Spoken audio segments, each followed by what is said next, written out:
নমস্কার। এতদিন শোনাচ্ছিলাম সাহিত্যিক চারুচন্দ্র চক্রবর্তীর পারি। আজ আমি উপন্যাসের অন্তিম পর্ব পাঠ করব। আমাদের উপনিবেশের পত্তন হলো যে জায়গায়, তার নাম হামফ্রিগঞ্জ। পরপর কয়েকখানা জাহাজ যোগে বাংলা থেকে আরও কিছু লোক এসে পড়ল। বেশিরভাগই কৃষিজীবী। পরিবার পিছু বরাদ্দ হলো 1/2 একর বাস্তু জমি। তার মধ্যে বসতবাড়ি, গোয়াল আর আনাজপাতি ফলাবার বাগান, আর 10 একর চাষের জমি। তার মধ্যে 5 একর তৈরি, এখনই লাঙল দেওয়ার মতো। বাকিটা তৈরি করে নিতে হবে এবং তার জন্য সরকারি সাহায্যের ব্যবস্থা আছে। তাছাড়া ঘর তোলবার যত কিছু সরঞ্জাম, টিন, বাঁশ, খড়, চাটাই।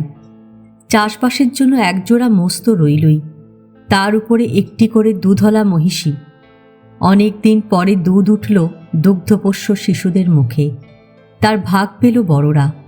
ওই বস্তুটির স্বাদ যারা বহু আগেই ভুলে বসেছিল এবং স্বপ্নে ছাড়া সাক্ষাতের আশা করেনি। চাষাবাদ, ঘরদোর তোলা, পুকুর, বাগান, সব ক্ষেত্রেই শ্রমটা তোমার নিজের। প্রয়োজন মতো মজুর, মিস্ত্রি পাওয়া যাবে, কিন্তু সাধ্যমতো নিজের হাতে কাজ করা প্রত্যেকের বেলায় আবশ্যিক। সেদিকে কঠোর এবং সজাগ দৃষ্টি ছিল সাহেবের। দুটো জিনিস কিছুতেই বরদাস্ত করতেন না, ফাঁকি আর কুঁড়েমি। বলতেন, তোমরা কখনো যেন মনে করো না সরকার তোমাদের বাড়িঘর করে দেবে। তোমাদের বাড়ি তোমরা করছো। টাকা কড়ি, জমি জমা, মাল মশলা সব তোমাদের। সরকার তার বিলি ব্যবস্থায় সাহায্য করছেন এই পর্যন্ত, তার বেশি আর কিছু না। কথায় কথায় আমাকে একদিন বলেছিলেন, দয়া এবং দান দুটো জিনিসই মানুষকে ছোট করে, তার মর্যাদায় আঘাত দেয়। যাকে দান করছি সে মনে মনে খুশি হবে, কৃতজ্ঞ হবে, এটা আশা করা অন্যায়। বরং দান গ্রহণ করতে হচ্ছে বলে সে ক্ষুব্ধ। সেই ক্ষোভ আর লজ্জাই তাকে দাতার ওপর বিরূপ করে তোলে। তাকে বলতে শেখায়, কিসের দান, এ তো আমার দাবি। রিফিউজি ক্যাম্পে যে অসন্তোষ, তার মূল হচ্ছে এইখানে। তাই আমাকে এবং আমার কর্মীদের এমনভাবে চলতে হয় যাতে করে যা কিছু আমরা এনে দিচ্ছি তাকে এরা সরকারি ভিক্ষা বা অনুগ্রহ বলে ভাবতে না শেখে। আমি কোনো উত্তর করিনি, পাছে তিনি লজ্জা পান। তবে মনে মনে বলেছি, আপনার মতো কজন অফিসার তা বোঝে বা বুঝেও সেইভাবে চলতে চেষ্টা করে? তারা তো মনে করেন তারাই সরকার এবং তাদের হাত দিয়ে যে দানটা আসছে সেটা তাদেরই অনুগ্রহ। তাই একটা গোটা জাত আজ ভিক্ষুকের স্তরে নেমে গেছে। বাস্তু হারিয়েছে সেটা বড় ক্ষতি নয়, তার চেয়ে অনেক গুরুতর ক্ষতি, হারিয়েছে মর্যাদা, হারিয়েছে মনুষ্যত্ব। প্রথমটার হয়তো একদিন পূরণ হবে, কিন্তু দ্বিতীয়টা অপূরণীয়।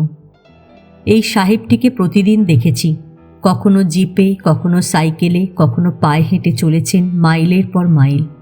মুষলধারে বৃষ্টি পড়ছে, বর্ষাতি আর রবারের বুট পরে 1 হাঁটু কাদা মেখে ঘুরে বেড়াচ্ছেন এ মাঠ থেকে ও মাঠ। চাষের মরশুম, ঠিকমতো চাষবাস না হলে আশানুরূপ ফসল হবে না। এতগুলো লোকের দায়িত্ব তাঁর হাতে, খাবে কি তারা? সরকারি ভিক্ষার অন্ন আন্দামানে আর আসবে না, এ কথা তিনি স্পষ্ট করে বলে দিয়েছেন। সাধে কি কেউ গাফিলতি করে? কে জানে কখন কোন দিক থেকে হুট করে এসে পড়বেন ভদ্রলোক। একদিনের মজার কথা বলি। চাষের জন্য যেসব মোষ আমদানি করেছিলেন কর্তৃপক্ষ আমাদের সাহেব আসবার আগে, সেগুলো বিশেষ কাজের নয়। দেখতে ছোট, গায়ের জোর কম, তার উপরে বিলিতি ধরনের ভারী লাঙল। টানতে পারত না। আমাদের প্রতাপ মণ্ডল তার ক্ষেতে লাঙল চালাচ্ছে, আর পাশের ক্ষেতের গগনের সঙ্গে উঁচু গলায় গল্প চলছে। কীরকম মহিষ দেশে দেখছো দাদা, এ দিয়া কি হাল বাওয়া যায়? তার সে বরং 1 কোপে বলি দেওয়া যায় মা দুর্গার মন্দিরে। কি বলো হে প্রতাপ? প্রতাপ জিভ কেটে মাথা নোয়ালো। সর্বনাশ! সাহেব পেছন থেকে কখন এসে পড়েছেন দেখতে পাইনি। তারপর খানিকটা সাহস সঞ্চয় করে মাথা চুলকে বলল, সেটা ঠিকই কইছেন সাহেব। আমাগো শেখর কান্দির রায়বাবুরা জোড়া মহিষ বলি দিত ফি বছর অষ্টমীর দিন। সেগুলান দেখতে ঠিক এই রকম। হ্যাঁ, আমিও তো সেই কথাই বলছি। আচ্ছা, আর কটা দিন চালাও, ভালো মোষ এলো বলে আমি টেলিগ্রাম করে দিয়েছি, বলে এগিয়ে গেলেন অ্যাডমিনিস্ট্রেটর। খালি পা, হাঁটু পর্যন্ত গোটানো প্যান্ট, সঙ্গে না আছে চাপরাশি, না আছে পিয়ন। খানিক দূরে একটা কোন ক্ষেতের আইল থেকে আবার শোনা গেল তার হাঁক ডাক। জমিতে সার দাওনি কেন লক্ষণ? আইগা, সার আসে নাই। আসে নাই মানে? সারের কি পা আছে নাকি যে নিজে থেকে আসবে? আনোনি কেন? গুদাম থিকা দিয়া যাইব শুনছিলাম। সসংকোচে থেমে থেমে উত্তর দিল লক্ষণ। তবেই হয়েছে, তোমার জিনিস আবার দিয়ে যাবে কে? কতটা সার মঞ্জুর হয়েছে জানো? আইগা, 2 মণ। চলো, একা না পারো, আমি ধরবক্ষণ। ছি ছি, এটা কি কন স্যার? আপনি ধরবেন কেন? আমি আনতেছি গগন রে লইয়া। মনে মনে হেসে এগিয়ে চললেন সামনের মাঠে। সরকারি দপ্তর থেকে প্রায় প্রচার করা হয়, উদ্বাস্তু পুনর্বাসন খাতে অমুক বছর অত কোটি টাকা ব্যয় হয়েছে, লোন এত, ডোল এত, রাস্তাঘাট এত, মজুরি এত ইত্যাদি। বিশাল বিশাল অঙ্ক, বিস্তারিত হিসাব, যোগ বিয়োগে নিশ্চয়ই কোনো ভুল নেই। কিন্তু মারাত্মক ভুল আছে এক জায়গায়। যাদের হাত দিয়ে অত বড় অঙ্কটা বেরিয়ে গেল, তার মধ্যে উদ্বাস্তু নামক মানুষগুলোর প্রতি সত্যিকার মমত্ব বোধ ছিল কজনের? কর্তব্যবুদ্ধি এবং সংবেদনশীল মন নিয়ে এগিয়েছিলেন কজন? সে হিসাব নিলে দেখা যাবে সংখ্যাটা নগণ্য। তাই টাকাগুলোই শুধু উড়ে যায়, কিন্তু যাদের নাম করে যায় তারা যেখানে ছিল সেইখানেই থাকে। কি কাজ হলো? উত্তরে ওই টাকার অঙ্ক ছাড়া বিশেষ কিছুই দেখাবার থাকে না। অনেকের মনে হয়েছে, এখনো হয়, 10 কোটি টাকার বদলে থাকতো যদি আমাদের সাহেবের মতো 10 জন অফিসার, এই দুর্ভাগা দেশের বুকের ওপর থেকে কবে মুছে যেত রিফিউজিরূপী কলঙ্ক রেখা। ওই নামের কালো ছাপ কপালে লাগিয়ে আজও যারা হাটে মাঠে বাটে ঘুরে ঘুরে মরছে, সুস্থ সমাজের নানা স্তরে তারা বেমালুম মিলিয়ে যেত। নামটা পড়ে থাকত শুধু ইতিহাসের পাতায়। দ্বিজেশ কাকা বলেছিলেন, যদি কোনোদিন মেয়েটার দেখা পাও আমার কথা বলো, আর পারো তো একখানা পোস্টকার্ড লিখে জানিও সে কেমন আছে। এখানে পৌঁছবার আগেই সে ভার থেকে তিনি আমায় মুক্তি দিয়ে গেলেন। চিঠি লিখে আর কাউকে জানাতে হবে না কেমন আছে তারা সেন। কিন্তু নিজের কাছে তো একটা জবাব আছে। এতদিন শুধু নিজেকে নিয়েই কাটালাম, একটি দিনের তরেও খুঁজে দেখিনি কোথায় আছে সে। মাঝে মাঝে তাকে মনে পড়েছে, সেই সঙ্গে একটা প্রশ্ন, যার সন্ধানে একটি দুঃসাহসী একা মেয়ে আত্মীয় পরিজনের সমস্ত বন্ধন ছিন্ন করে, কর্তৃপক্ষের হুঁশিয়ারি অগ্রাহ্য করে স্বজন বান্ধবহীন দূর দেশের দুর্গম পথে বেরিয়ে পড়েছিল, তার দেখা সে পেয়েছে কি? যদি পেয়ে থাকে তারপর? যদি না পেয়ে থাকে, কোথায় কেমন করে তার দিন কাটছে? আমাদের আসবার আগে এ দ্বীপে যারা কায়েম হয়ে বসবাস করছিল, তাদের বেশিরভাগই পোর্ট ব্লেয়ারের সেলুলার জেলের বাসিন্দা। সে এক বিচিত্র সমাজ। জেল থেকে ছাড়া পেয়ে কেউ কেউ পুলিশ পাহারায় দেশে গিয়ে স্ত্রী পুত্র নিয়ে ফিরে এসেছে, শুরু করেছে নতুন জীবন। কেউ বা এখান থেকেই সংগ্রহ করেছে তার জীবন সঙ্গিনী। দেশের স্মৃতি কখনো মোছে না, তার পরিচয় বহন করছে কতগুলো পল্লীর নামকরণ, মথুরা, বৃন্দাবন, অযোধ্যা। মনের মধ্যে সেই স্মৃতি আর বাইরে সরকারি সাহায্য, এই দুয়ে মিলে গড়ে উঠেছিল এক নতুন বসতি। অনেক পুরুষ ধরে চলে আসছে এই সংসার পত্তন। যে দুটি নরনারী জাতি, ধর্ম, ভাষা ও বয়সের অমিল তুচ্ছ করে ঘর বেঁধেছিল, তারা কবে লুপ্ত হয়ে গেছে। আছে তাদের উত্তর পুরুষ, কর্তৃপক্ষের কেতাবে তাদের নাম লোকাল বর্ন। এমনি এক লোকাল বর্ন আমার বাড়িতে চাল ছাইবার কাজে লেগেছিল। পরনে লুঙ্গি, মুখে দাড়ি, কথা বলে অশুদ্ধ উর্দু ভাষায়। মুসলমান বলেই ধরে নিয়েছিলাম। কি বলে ডাকবো জানবার জন্য জিজ্ঞাসা করলাম, তোমার নাম কি? 3 কোটি সরকার। সরকার? বাঙালি নাকি তুমি? জি হাঁ, বাঙাল হিন্দু। পূর্বপুরুষের ইতিহাস যা শোনালো তার থেকে বুঝলাম তার বাপ এসেছিল কলকাতা থেকে পোর্ট ব্লেয়ার জেলের কয়েদি হয়ে। খুলনা জেলার লোক, ছাড়া পেয়ে আর দেশে ফিরে যায়নি। ওইখানেই সংসার পেতেছিল জেল থেকে সদ্য খালাস পাওয়া এক পাঞ্জাবি মুসলমানের সঙ্গে। দেশে হলে তার হিন্দুত্ব লোপ পেত এবং সন্তানেরা হতো মুসলমান। এখানে তা হয়নি। আন্দামানের নিয়ম হলো ভিন্ন ধর্মে বিয়ে হলে সে দম্পতির ছেলে পাবে বাপের ধর্ম, মেয়ে মায়ের। তাই উর্দুভাষী লঙ্গিধারী তিনকড়ি সরকার বাঙাল হিন্দু। তার জন্মের পর বাপ বেশি দিন বাঁচেনি, মায়ের কাছেই সে মানুষ। সেই জন্যই চলনে বলনে মুসলমানি প্রভাব। তার এক বোন আছে খাঁটি মুসলমান, বিয়েও হয়েছে স্বধর্মে। তুমি বিয়ে করনি? জিজ্ঞাসা করলাম তিনকড়িকে। নেহি বাবু সাব। কেন? যে উত্তর পেলাম তার থেকে মনে হলো জীবনসঙ্গিনী হবার মতো কেউ আসেনি তার জীবনে। কবে আসবে কে জানে। তার সেই এক মুখ দাড়ির পাশে চোখের কোলে যে গভীর বলিরেখা লক্ষ্য করলাম, সেখানে অপরাহ্নের সুস্পষ্ট ছায়া। তাকেই একদিন জিজ্ঞাসা করলাম, ঘনশ্যাম ঢালি এবং তারা সেনের খোঁজ পেতে পারি কেমন করে? সে তার ভাষায় যা জানালো, বিশেষ আশান্বিত হওয়া গেল না। জেলটা যতদিন ছিল ততদিন ওখানকার ছাড়া পাওয়া সব কয়েদির তালিকা থাকতো অফিসে। কে কোথায় কি কাজ করছে সেখান থেকেই পাওয়া যেত। তাছাড়া সাহেব জেলের অনেককেই চিনতেন, কারো কারো বা নারী নক্ষত্রের খবর রাখতেন। জেল উঠে যাওয়ার পর সাহেব চলে গেছেন, বাবুরাও কেউ নেই, অফিস বন্ধ হয়ে গেছে। এখন কারো খবর পাওয়া মুশকিল। পাড়ায় পাড়ায় খুঁজে বেড়াতে হবে। থানায় জানিয়ে রাখলে তারাও হয়তো সাহায্য করতে পারে। তার কথায় বিশেষ উৎসাহ বোধ করলাম না।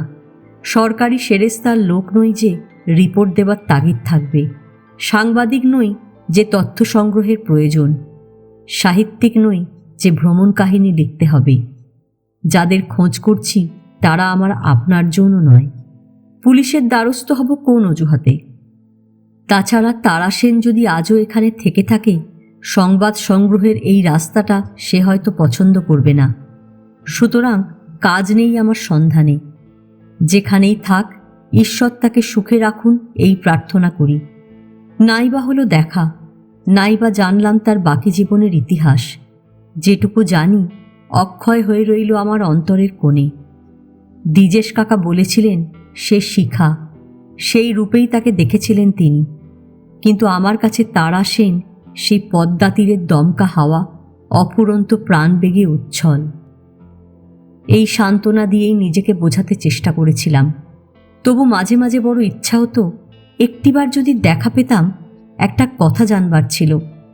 তার নিরুদ্দেশ যাত্রা শুভ সমাপ্তির আশীর্বাদ পেয়ে সফল হয়েছে তো। বছর ঘুরে গেল, ততদিনেও ঠিক গুছিয়ে বসতে পারিনি। লাঙল মোষ নিয়ে চাষবাসেই নেমে পড়ব স্থির করেছিলাম। আমার সঙ্গীরা বাধা দিল। সাহেবও অনিচ্ছা প্রকাশ করলেন। বললেন, সকলে সব কাজ পারে না, তার মধ্যে কোনো অগৌরব নেই, বরং যার জন্য ভিতরে বাইরে প্রস্তুতি নেই তার মধ্যে মাথা দেওয়াটাই শক্তির অপচয়। ওরা জমি জিরেত বাড়ি ঘর তৈরি করছে, আপনি বরং ওদের ছেলে মেয়েগুলোকে তৈরি করবার ভার নিন। মাঠের চেয়ে ওখানেই বরং বেশি কাজ দিতে পারবেন। সরকারি সাহায্যে পাঠশালার পত্তন হলো, তাই নিয়ে জড়িয়ে পড়লাম। সাহেব মাঝে মাঝে ঢুঁ মারতেন, উপদেশ চাইলে বলতেন, সর্বনাশ, ওসব আমার ঘটে নেই। যখন যা মনে আসে দু একটা পরামর্শ টর্শ বরং দিতে পারি। আমার মনে হয় চাষি গৃহস্থের ছেলেপিলে এদের মাঠের পাঠটাই মুখ্য, স্কুলের পাঠ তারপরে। লেখাপড়া শিখুক, কিন্তু দেখতে হবে সেটা যেন চাষবাসের দিক থেকে ওদের মনকে সরিয়ে না আনে। সরিয়ে আনার ফল যে কি আমি নিজের চোখেই দেখেছি ছেলেবেলায়। শহর থেকে দূরে পাড়াগাঁয়ের মাইনর স্কুলে পড়তাম। বেশিরভাগ পড়ুয়া আসত কৃষি এবং ছোটোখাটো ব্যবসায়ী পরিবার থেকে। স্কুলের বাইরে বাপ খুড়োকে পারিবারিক বৃত্তিতে সাহায্য করাও ছিল তাদের অবশ্য প্রয়োজন। দেখলাম বছর কয়েক স্কুলের বিদ্যা পেটে পড়বার পর সেসব ছোট কাজে আর তাদের মন বসতে চায় না, বরং কৌলিক পেশাকে ঘৃণার চোখে দেখে। অনেক অভিভাবক ছেলেকে স্কুল ছাড়িয়ে দিলেন, কিন্তু তখন সে একুল ওকুল দুকুলের বাইরে চলে গেছে। ঘরে বসে অশান্তি সৃষ্টি করা ছাড়া আর কোনো কাজেই লাগছে না। যারা ছাড়িয়ে নিতেন না, তাদের মনে মনে আশা ছেলে লেখাপড়া শিখে বড় হয়ে চাকরি বাকরি করে সংসারের অভাব ঘোচাবে। এই ভরসাতেই সাধ্যাতীত খরচ করতেন ছেলের পেছনে। কিন্তু চাকরির স্তরে উঠবার আগেই বেশিরভাগ মাঝপথে থেমে যেত। 2-4 জন যাদের আরও খানিকটা এগিয়ে যাওয়ার বৃদ্ধি বা সঙ্গতির অভাব হতো না, তাদের ভাগ্যে জুটত মাস্টারি কিংবা কেরানিগিরি।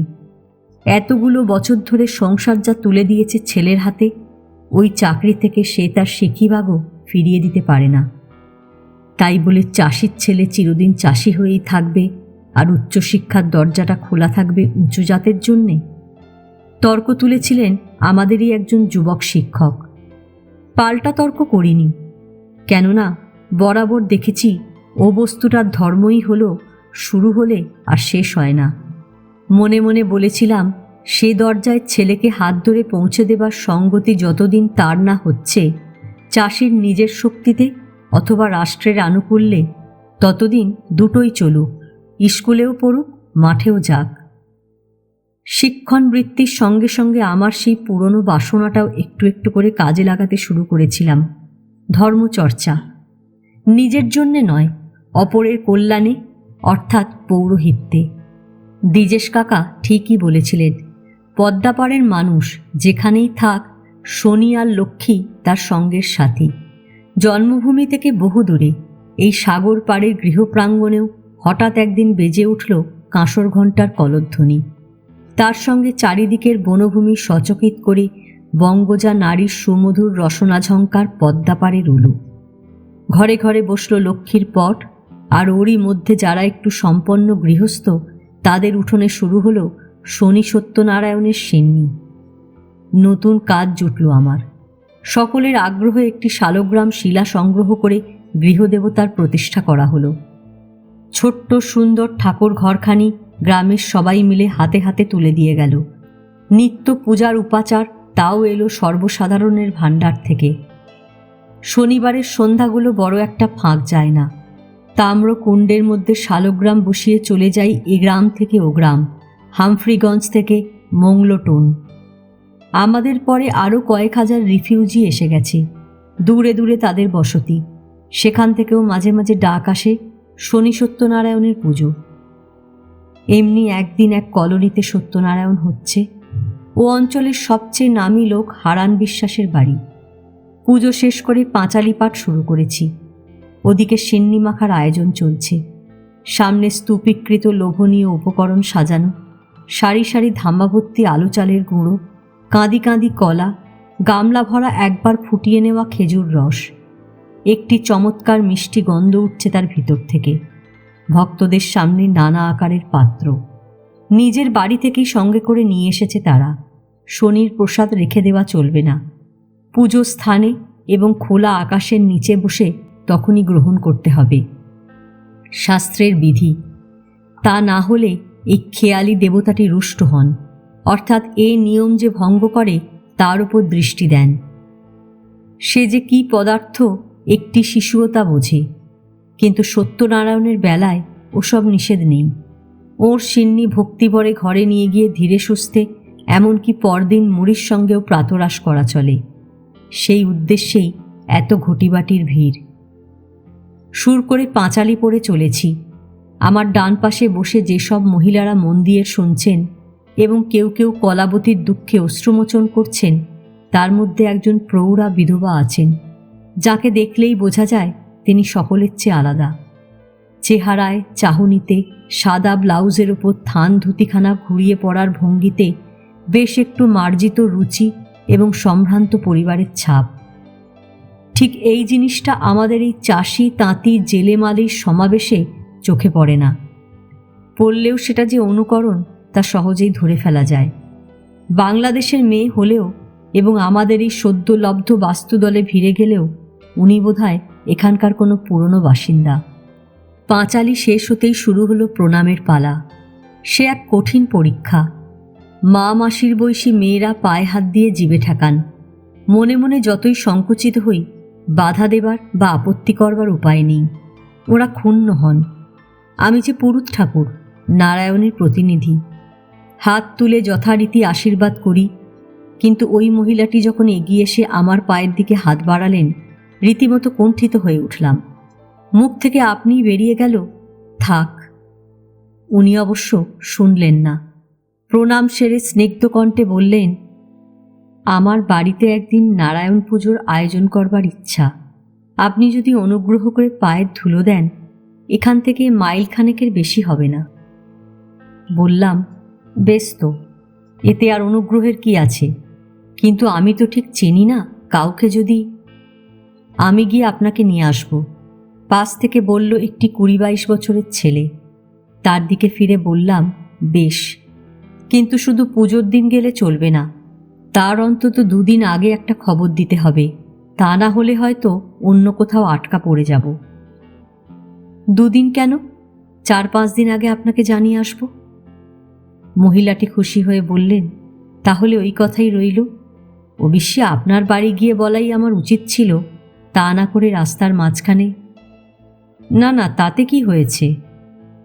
উনি ছেলেটির দিকে চেয়ে বললেন, পুজোর তারিখটা আমি বাড়ি গিয়েই তোমাকে জানিয়ে দেব। তুমি কাল পরশু খবরটা দিয়ে এসো। সেজন্য আপনাকে ভাবতে হবে না। আয়োজনটা কিন্তু একটু বড়সড় করে করতে হবে মাসিমা। আপনার বাড়ির কাজ, আমরা সব দল বেঁধে যাব। যাবে বই কি বাবা, সে তো আমার ভাগ্যের কথা। মহিলাটি চলে গেলেন। তখনও চোখের আড়ালে যাননি। ছেলেটি সেদিকে কিছুক্ষণ চেয়ে থেকে বলে উঠল, তারা মাসির মতো মানুষ হয় না, এমন লোক নেই যে ওর কাছে। আমি চমকে উঠলাম। কে, কার কথা বলছো? ওই ওর কথা, বড় লোকের মেয়ে, দেশ ছিল পদ্মাপাড় বিক্রমপুর, অনেক দিন আছেন আন্দামানে। আরও কী সব বলে চলেছিল ছেলেটি, মাঝখানে বাধা দিয়ে দিলাম। কাল একবার আমাকে নিয়ে যেতে পারো ওর বাড়ি? কেন পারবো না, উৎসাহের সঙ্গে বলল সে। কখন যাবেন বলুন? বিকেলের দিকে। বেশ, তাই হবে। আমি তাহলে দুপুরের পরই আপনার কাছে যাচ্ছি। একখানা মাঝারি ধরনের চৌচালা টিনের ঘর, যেমন দেখতে পাওয়া যায় বিক্রমপুর অঞ্চলে। সামনে সাজানো ফুলের বাগান। তখনও বিকেল হয়নি। কাঠের গেট পার হয়ে বারান্দায় গিয়ে উঠলাম। ঝকঝক করছে মেঝে, তার উপর খান 2 বেতের চেয়ার, একটা মোড়া। ছেলেটি গেল খবর দিতে। বাড়ির দুধারে বাগান, দেখলেই বোঝা যায় অনেক দিনের শ্রম এবং যত্ন দিয়ে তৈরি। দাঁড়িয়ে দাঁড়িয়ে দেখছি, প্রায় ছুটতে ছুটতে এলো তারা। শাড়ির আঁচলটা শক্ত করে কোমরে জড়ানো, কপালে ঘাম, হাতে পায়ে মাটির দাগ। বলল, কি সৌভাগ্য, আপনি নিজে থেকেই এলেন আমার বাড়ি। আমি কিছু বলবার আগেই নিজের হাত পায়ের দিকে চেয়ে একটু লজ্জিত সুরে বলল, বাগানে কাজ করছিলাম, আপনি একটু বসুন, এগুলো ধুয়ে টুয়ে এখনই আসছি। বললাম, আসুন, তাড়াতাড়ির কিছু নেই, আমি বসবো বলেই এসেছি। ছেলেটি বলল, পাশেই আমার বোনের বাড়ি, একটু ঘুরে আসি। এসো। মিনিট 20ও লাগলো না, তৈরি হয়ে ফিরে এলো তারা। হাতে থালা ভর্তি ছড়ানো ফল, পেঁপে, কলা, আনারস, তার পাশে খানিকটা সন্দেশ, শ্বেত পাথরের গেলাসে ডাবের জল। একটি ছোকরা চাকর এসে একখানা টিপয়ে রেখে গেল। থালাটা নামিয়ে রাখতে রাখতে বলল, ডাবটা আগে খেয়ে নিন, অত দূর থেকেই রোদের মধ্যে আসা, খুব কষ্ট হয়েছে আপনার। গেলাসটা তুলে নিয়ে একটু ভয়ে ভয়ে তার দিকে তাকাতেই তারা হেসে ফেলল। অমন করে দেখছেন কি, কিচ্ছু বেশি দিইনি, সব আমার বাগানের। সন্দেশটুকুও আমার নিজের গরুর দুধের তৈরি, কোনোটাই কিন্তু ফেলে রাখা চলবে না। নায়েব মশাইয়ের জীবনযাত্রায় যে প্রাচুর্যের বর্ণনা শুনেছিলাম দ্বিজেশ কাকার মুখে, সেই কথাগুলো মনে পড়ে গেল। বললাম, তা জানি, যে পরিবারে আপনি মানুষ, সেখানে অতিরিক্ত বলে অতিথিরা পার পায় না। তারা চমকে উঠে বিস্মিত দৃষ্টিতে তাকালো আমার মুখের দিকে। কোনো প্রশ্ন করবার আগেই বললাম, দ্বিজেশ কাকাকে মনে আছে? দ্বিজেশ চ্যাটার্জি। তারার ভ্রুর উপরটা কুঞ্চিত হলো, নামটা ঠিক মনে করতে পারছে না। আমি যোগ করলাম, প্রেসিডেন্সি জেলে ও, আমাদের ডেপুটি বাবু, তিনি আপনার কাকা? আহা, কতকাল দেখিনি। কেমন আছেন তিনি? তিনি নেই, কিছুদিন হলো মারা গেছেন। তার কাছেই আপনার কথা শুনেছি। তাকে যা বলেছিলেন সব। তারার মুখের ওপর একটি ম্লান ছায়া ঘনিয়ে উঠল। আমি বলে চললাম, এখানে এসে অনেক দিন ভেবেছি হঠাৎ কোথাও যদি দেখা হয়ে যায় আপনার সঙ্গে। তাই হলো। দ্বিজেশ কাকা বলে দিয়েছিলেন যদি খুঁজে পাই আপনার খবর যেন তাকে জানাই। সেটা আর হলো না। তারার কানে সব কথাগুলো গেল কিনা জানি না। অনেকক্ষণ তন্ময় হয়ে বসে রইল। তারপর দীর্ঘশ্বাস ফেলে শুষ্ক কণ্ঠে বলল, বড্ড স্নেহ করতেন আমাকে। তার অনুগ্রহেই তো আমার আশা। যার জন্যে আশা বলে হঠাৎ থেমে গেল। কথাটা শেষ হলো না। তারপর আমার থালার দিকে চেয়ে বলে উঠল, কই, আপনি তো কিছুই খাচ্ছেন না। সে প্রশ্নের জবাব না দিয়ে বললাম, একটা কথা জানবার ইচ্ছা ছিল, বলবো? কিছু মনে করবেন না? না না, মনে করব কেন? বলুন না, কি জানতে চান? ডেপুটি বাবুর ভাইপো আপনি, আমারও আপনার জন। তাছাড়া তিনি যাকে সব কিছু বলে গেছেন তার কাছে আমার লুকোবার কি আছে? যার জন্য আপনার আশা তাকে পেয়েছিলেন কি? সঙ্গে সঙ্গে উত্তর পাওয়া গেল না। উজ্জ্বল মুখখানার উপর একটি বেদনার ছায়া ঘন হয়ে উঠল। কিছুক্ষণ নীরবে বসে থেকে ধীরে ধীরে বলল, পেয়েছিলাম। ডেপুটিবাবুর আশীর্বাদ কখনো নিষ্ফল হতে পারে? এজন্য আর একজন মহাপুরুষের কাছে আমি ঋণী। তাঁর দয়াও কোনোদিন ভুলতে পারবো না। কে তিনি? এখানকার সাহেব জেলার। 1 বছর আগেও বিলেত থেকে তার চিঠি পেয়েছি। তারপর আর কোনো খবর পাইনি। বোধহয় ডেপুটিবাবুর মতো তিনিও আমাদের ছেড়ে চলে গেছেন। পশ্চিম দিকের বারান্দা। অপরাহ্ন বেলার পড়ন্ত রোদটা গায়ে এসে পড়েছিল।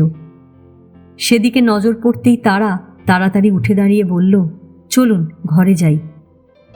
মাঝারি আকারের ঘর। একপাশে একটা তক্তপোষ, তার উপর সুন্দর একখানা শতরঞ্চি পাতা, দুদিকেই কয়েকখানা বেঞ্চি, ওপাশেতে একটি ছোট আলমারি। ওপরের তাকগুলোতে বই, আর নিচে একটি গ্লোব দেখা যাচ্ছে। পাশে আরও কিসব জিনিসপত্র। এক কোণে টাঙানো একটা ব্ল্যাকবোর্ড। পরে শুনেছিলাম ঘরখানার দুরকম ব্যবহার।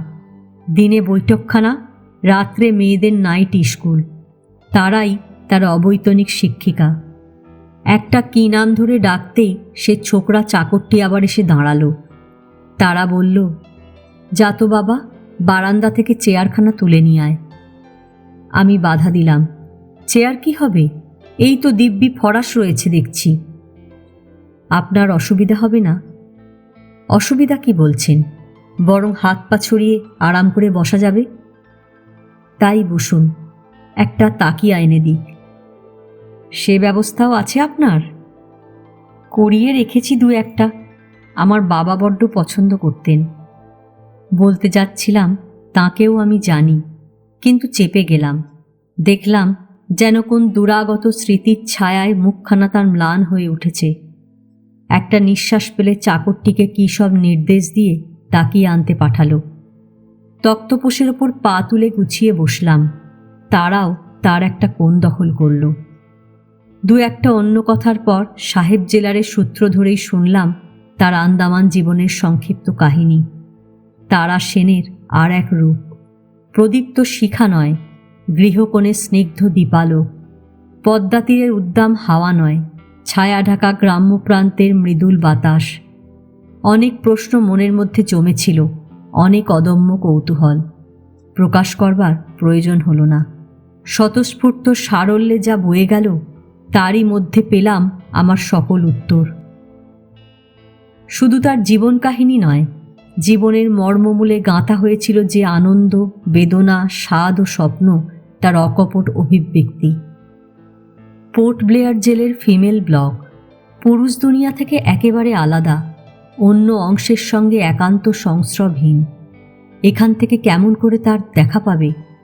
দেখা দূরে থাক, একটা খবর পাবার পথও চোখে পড়ে না। দিনের পর দিন তারা সেনের এই শুধু ভাবনা। অন্য কয়েদিরা এমন স্তরের জীব, তাদের কাছে এ কথার আভাস পর্যন্ত দেওয়া যায় না। একটা কুৎসিত অর্থ করে তাই দিয়ে তারা এই কুরুচির আবহাওয়াকে আরও কদর্য করে তুলবে।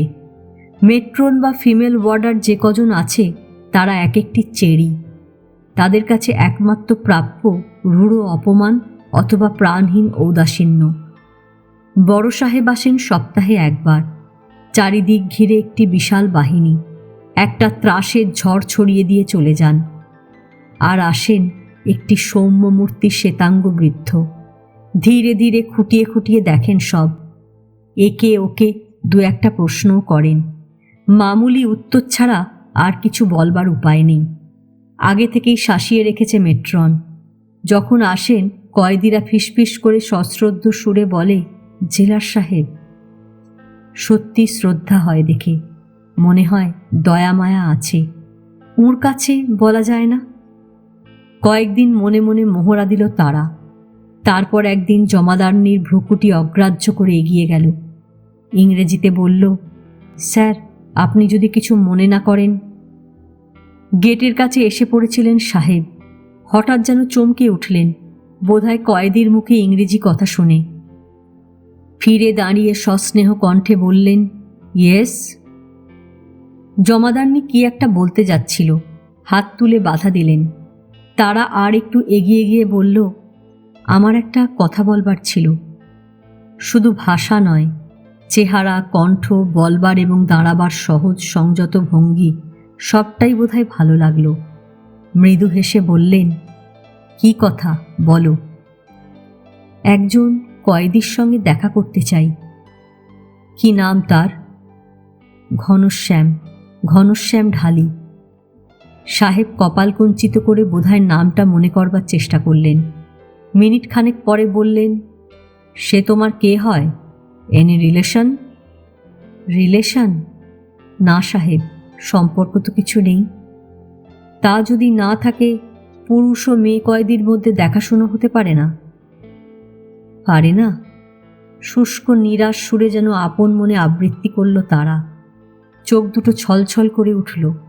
আবেগরুদ্ধ মৃদু কণ্ঠ থেকে বেরিয়ে এলো একটি স্বগত প্রশ্ন, তাহলে এলাম কেন? সঙ্গে সঙ্গে দুটি জলধারা নেমে এলো গণ্ডবে। সাহেব কাছে সরে এসে ভারী হাতখানা ওর কাঁধের ওপর রেখে হেসে বললেন, silly girl, what makes you cry? কেন দেখা করতে চাও বলবে আমাকে? বলবো। All right, come on with me, এসো আমার সঙ্গে। আপিসে নিজের কামরা এনে বসালেন। বললেন, চা খাবে? তারা মাথা নেড়ে বলল, না। কেন, দোষ কি? এখানে যে চা করে সে হিন্দু। সেজন্যে নয়, কারোর হাতে খেতে আমার আপত্তি নেই। এখন কিছু খেতে ভালো লাগছে না। খেলে ভালো লাগবে বলে বেয়ারাকে ডেকে 2 কাপ চা ও কিছু বিস্কুটের অর্ডার দিলেন। তারপর বললেন, এবার বলো, what do you want to see him for? কি বলবে তাকে? কি বলবো? না, বলবার মতো কিছু নেই, শুধু একবার দেখব। শুধু দেখবে? হ্যাঁ সাহেব, আমারই জন্য সে এখানে, সে কথা কিছুতেই ভুলতে পারছি না। সাহেব সিগারেট ধরালেন। আস্তে আস্তে ধোঁয়া ছেড়ে বললেন, ঘনশ্যামকে আমি চিনি। এ ফাইন বয়। দেখেই বোঝা যায় খুন করলেও সে নিজের জন্যে করেনি। তোমার কথা শুনে কৌতূহল হচ্ছে আরও কিছু জানবার। কি হয়েছিল বলবে আমাকে? তারা সে কথার জবাব না দিয়ে গভীর আগ্রহে বলে উঠল, তাকে চেনেন আপনি? ভালো আছে তো? হ্যাঁ, কদিন আগেও দেখা হয়েছে, ভালো আছে বলে বোধহয় তার পূর্ব প্রশ্নের উত্তরের জন্য ওর মুখের দিকে তাকিয়ে রইলেন। চা এসে পড়ল। একটা কাপ তুলে নিয়ে চুমুক দিলেন। তারা বসে আছে দেখে বললেন, চাটা খেয়ে নাও।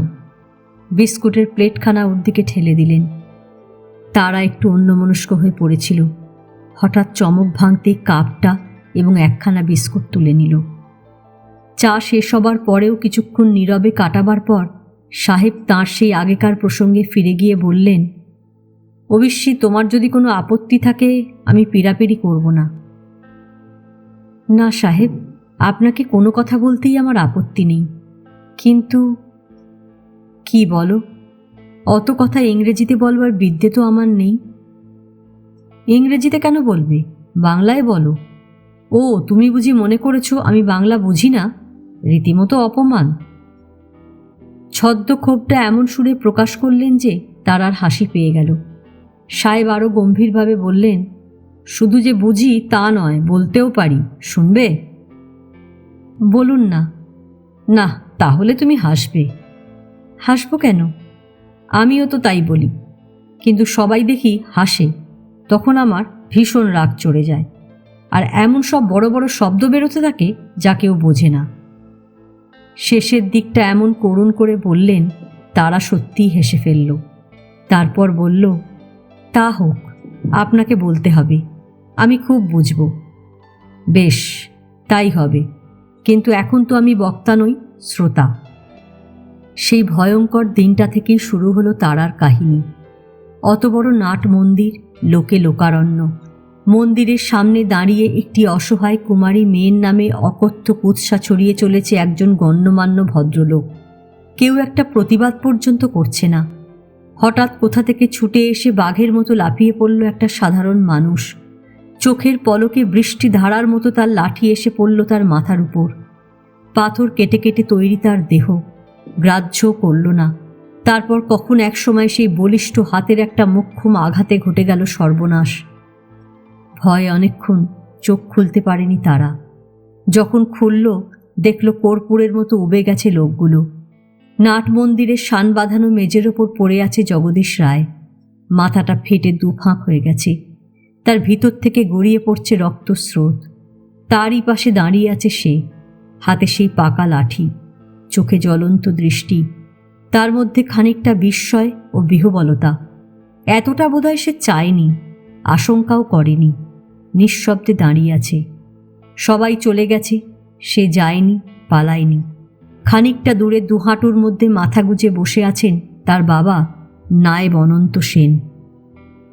তারপর কখন পুলিশ এসেছিল, কোমরে দড়ি আর হাতে হাতকড়া পরিয়ে সেই খুনি মানুষটাকে নিয়ে গিয়েছিল থানায়, তারা দেখতে পায়নি।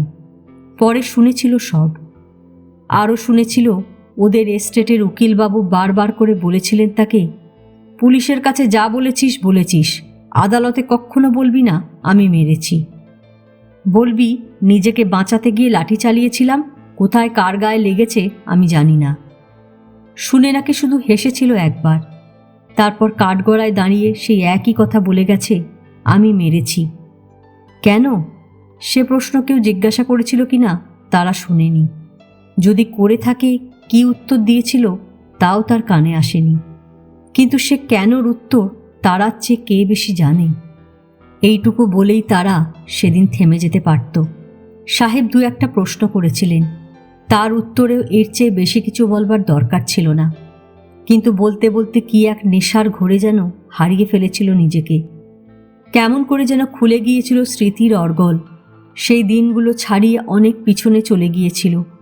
বলেছিল সেই দিনের কথা, প্রথম যেদিন সে এসে দাঁড়ালো কাছারির ফরাসের সামনে।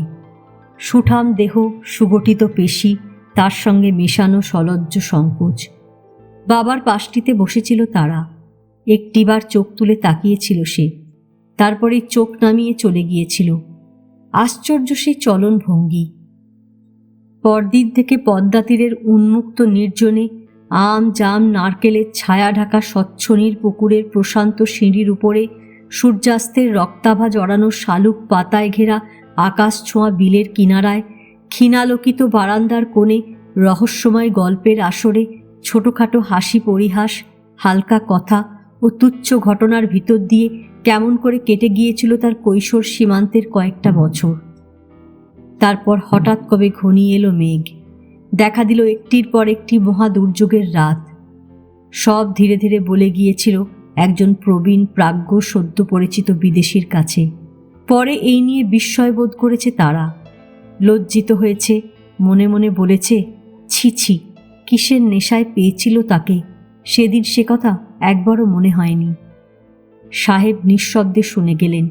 তারপর টেবিলের উপরকার কলিক বেলটা ঠুকে দিলেন। একজন সিপাহী এসে স্যালুট করে দাঁড়াতেই বললেন, মেট্রনকে সেলাম দেও। তারার দিকে ফিরে বললেন, তুমি তোমার ওয়ার্ডে যাও, ঘনশ্যাম এখন জেলে নেই, বাইরে আছি। আজই খবর পাঠাচ্ছি, এলে দেখা করিয়ে দেব। তারা উঠে এসে নিচু হয়ে হাত বাড়িয়ে পায়ের ধুলো নিতে গেল। সাহেব লাফিয়ে উঠে বললেন, ও কি করছো? না না, পায়ে হাত দিতে নেই। তারা সে বাধা মানল না, বলল, কে বলে দিতে নেই? আপনি আমার বাবার মতন। কদিন পরেই আবার তার ডাক পড়ল সাহেবের আপিসে। যেতেই বললেন, তুমি পাশের ঘরে একটু বসো, ঘনশ্যাম আসবে এখনই, তারপরে তোমাকে ডাকব। তারার বুকের ভিতরটা দুরু দুরু করে উঠল। পাশের ঘরে একটা জানালার ধারে গিয়ে বসল। একটু পরেই মনে হলো কে যেন ঢুকলো ওই ঘরে। প্রায় সঙ্গে সঙ্গে কানে এলো সেই গম্ভীর স্বর। অন্তরের সবগুলো তার বুঝি ঝংকার দিয়ে উঠল, যেন সব এক সুরে বাঁধা। ইচ্ছা হলো ছুটে গিয়ে দেখে আসে। না, সাহেব না ডাকলে যাওয়া যায় না। সাহেবের গলা শোনা গেল, ঘনশ্যাম। হুজুর, I have a great surprise for you. একটা জিনিস আছে আমার কাছে, দেখলে তোমার তাক লেগে যাবে। কি জিনিস সাহেব? আন্দাজ করো। আমি তো কিছুই বুঝতে পারছি না। আচ্ছা, দেখাচ্ছি। উঠে এসে তারার বাহু ধরে নিয়ে গেলেন ও কামরায়। ঘনশ্যাম চমকে উঠল। উজ্জ্বল চোখ দুটি মেলে তাকিয়ে রইল ওর মুখের পানে। বিড়বিড় করে বলল, দিদিমণি, তুমি এখানে? তারারও হঠাৎ বাক রোধ হয়ে গিয়েছিল। কিছুক্ষণ পরে ফিসফিস করে বলল, এ তুই কি হয়ে গেছিস ঘনাদা? অসুখ করেছিল? না তো, ভালোই আছি। কত কথা বলবে ভেবে রেখেছিল তারা, কিছুই যেন মনে পড়ল না। ঘনশ্যামও কিছুই বলতে পারল না, শুধু দুজন দুজনের দিকে নিঃশব্দে চেয়ে রইল। সাহেব ওদের রেখে দিয়ে অন্য ঘরে চলে গিয়েছিলেন। ফিরে এসে বললেন, ফিনিশড? আচ্ছা তারা, তুমি এবার এসো, ঘনশ্যামের সঙ্গে আমার কথা আছে। তারা সেসব কথা ঘনশ্যামের কাছ থেকেই পরে জানতে পেরেছিল। সাহেব ঘনাকে আর একটু কাছে ডেকে এনে বললেন, তোমার জেল হবার পর তারার খবর সব শুনেছ? কলকাতায় থাকতে বাবার কাছে কিছু কিছু শুনেছিলাম। ও কেন এসেছে জানো? না তো, তোমার জন্যে। ঘনশ্যামের মুখখানা হঠাৎ করুণ হয়ে উঠল। মাথা নত করে দাঁড়িয়ে রইল মাটির দিকে চেয়ে। সাহেব বললেন, যেদিন শুনলাম দেশে তোমার কেউ নেই, বাপ মারা গেছেন, মাসিও গেছেন তার আগে, সেদিন থেকে এখানেই তোমার বসবাসের ব্যবস্থা করে দিয়েছি। আপনার দয়া কোনোদিন ভুলব না সাহেব। কিন্তু একা একা তো ঘর বাঁধা যায় না। অথচ এ পর্যন্ত যে কটি মেয়ে তোমার জন্য ঠিক করেছি, কোনোটিই তোমার পছন্দ হয়নি।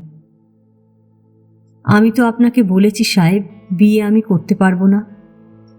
জানি, কিন্তু এবার? বলে তারা যে পথে চলে গেল সেদিকে তাকিয়ে একটি বিশেষ ইঙ্গিত করলেন। ঘনশ্যাম হঠাৎ তড়িতাহতের মতো চমকে উঠল। জিভ কেটে বলল, এ আপনি কি বলছেন সাহেব?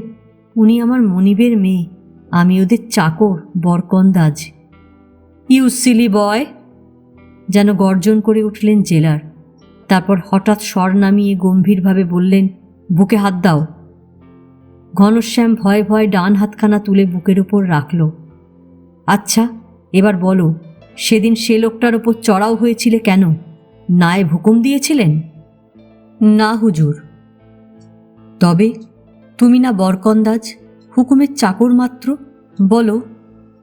ঘনশ্যাম ধীরে ধীরে বলল, দিদিমণির নামে মিথ্যা দুর্নাম দিয়েছিল জগদীশবাবু।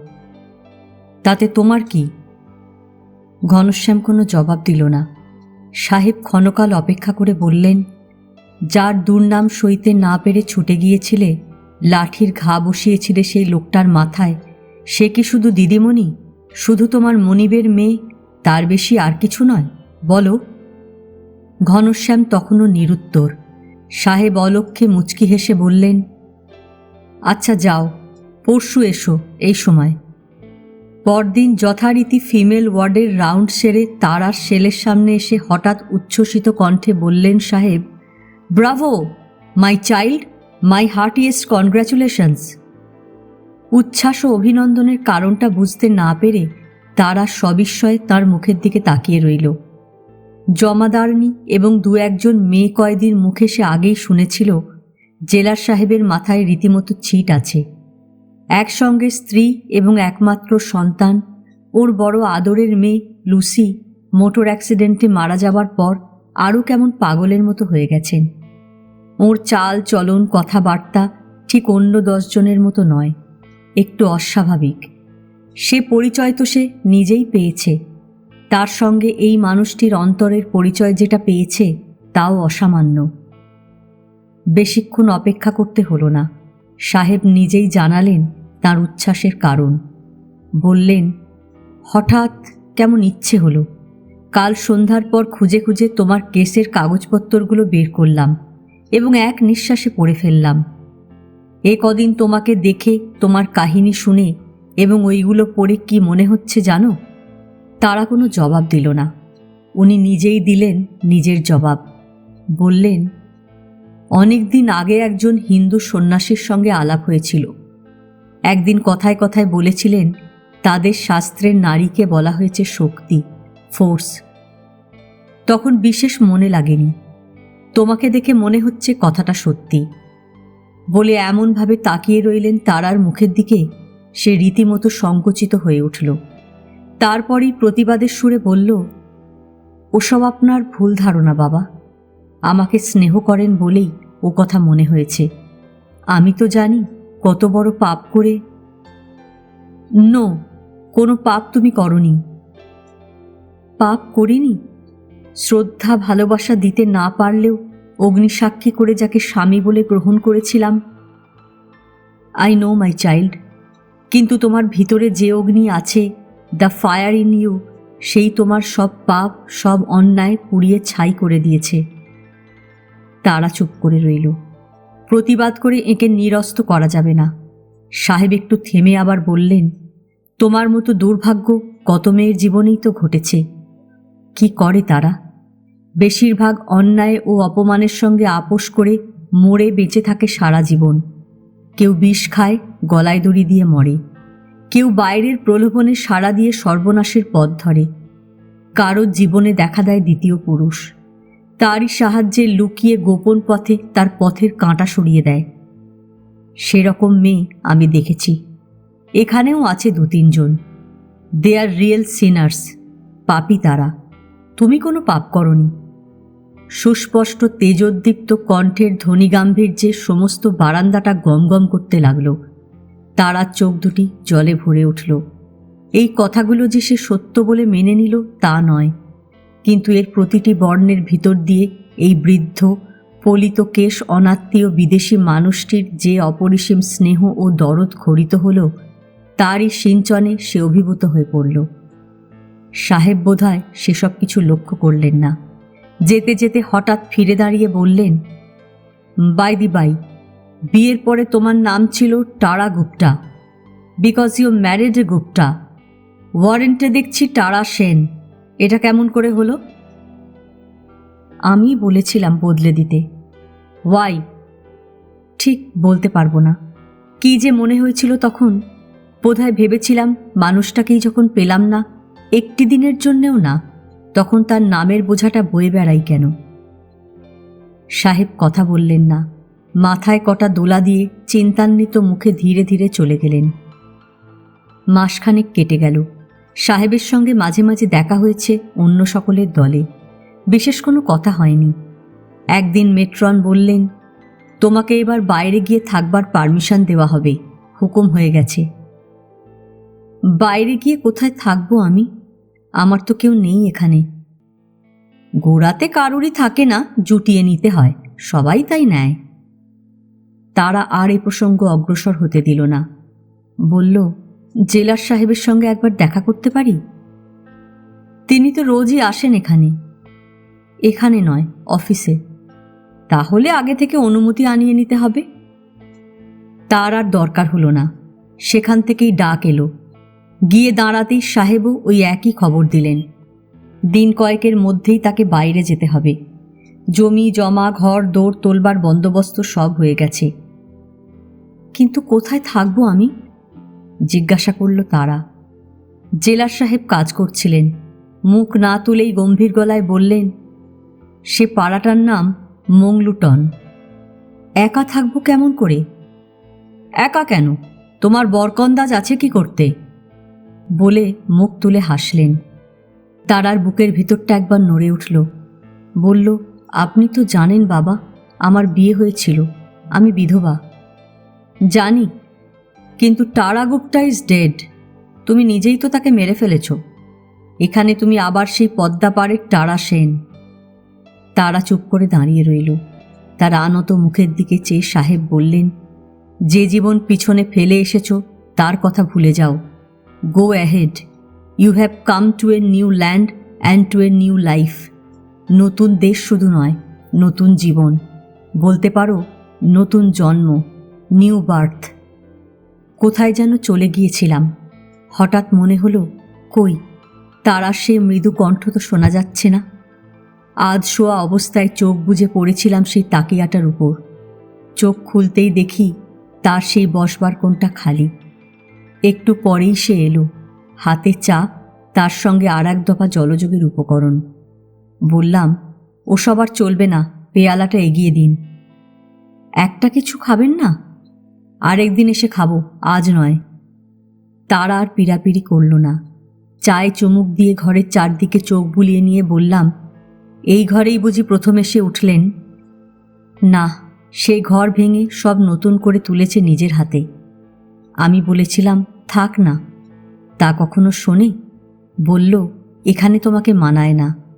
2-3খানা ঘর উঠল, তার সঙ্গে ওই ক্ষেত, খামার, পুকুর, বাগান, সব তার নিজের হাতে তৈরি। আমি কত নিষেধ করেছি, কি হবে এত খেটে? উত্তরে সেই এক কথা, তা না হলে তোমার কষ্ট হবে। বললাম, তাই বুঝি আপনিও সেই বাকি কাজগুলো নিজে হাতে করে যাচ্ছেন? তারা জবাব দিল না।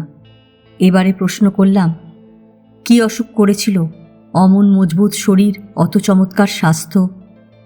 শরীর আগেই ভেঙে পড়েছিল, তারপরেই খাটুনি, শেষটায় ধরল ম্যালেরিয়ায়। সে ধকল আর কাটিয়ে উঠতে পারল না। গভীর নিঃশ্বাস ফেলে বলল, শেষ কটা বছর প্রাণ ভরে সেবা করতে পেরেছি, এইটুকুই আমার একমাত্র সান্ত্বনা। দিনের আলো পড়ে গিয়েছিল। সেই ছেলেটি এসে দাঁড়ালো জানালার ধারে। অনেকটা পথ যেতে হবে। উঠে পড়লাম। বেরোতেই দেখি একটি বছর 10-এর ছেলে মস্ত বড় একটা ফুটবল হাতে ছুটতে ছুটতে এসে গেটে ঢুকল। বারান্দায় পা দিয়েই আমাকে দেখে থমকে দাঁড়ালো। শ্যামবর্ণ স্বাস্থ্যোজ্জ্বল মুখখানা। তারা হাতের ইশারায় কাছে ডেকে নিয়ে সস্নেহে কাঁধের উপর হাত রেখে বলল, ওকে প্রণাম করো। যে দেশের কথা তোমাকে অনেকবার বলেছি, উনি আমাদের সেই দেশের মানুষ, গুরুজন। ছেলেটি এগিয়ে এসে পায়ের কাছে মাথা নোয়াতেই 2 হাতে তুলে ধরে জিজ্ঞাসা করলাম, তোমার নামটা কি খোকামণি? শ্রী স্বদেশরঞ্জন ঢালি। এই উপন্যাস এখানেই শেষ। গল্প পাঠ ভালো লাগলে লাইক, শেয়ার, কমেন্টস করতে ভুলবেন না। এখনও যারা আমার চ্যানেলটা সাবস্ক্রাইব করেননি তাদের সকলের কাছে অনুরোধ রইল, প্লিজ আমার চ্যানেলটা সাবস্ক্রাইব করে নেবেন। পাশে যে বেল নোটিফিকেশনটা আছে সেটা অবশ্যই প্রেস করে দেবেন। আজকের মতন নমস্কার।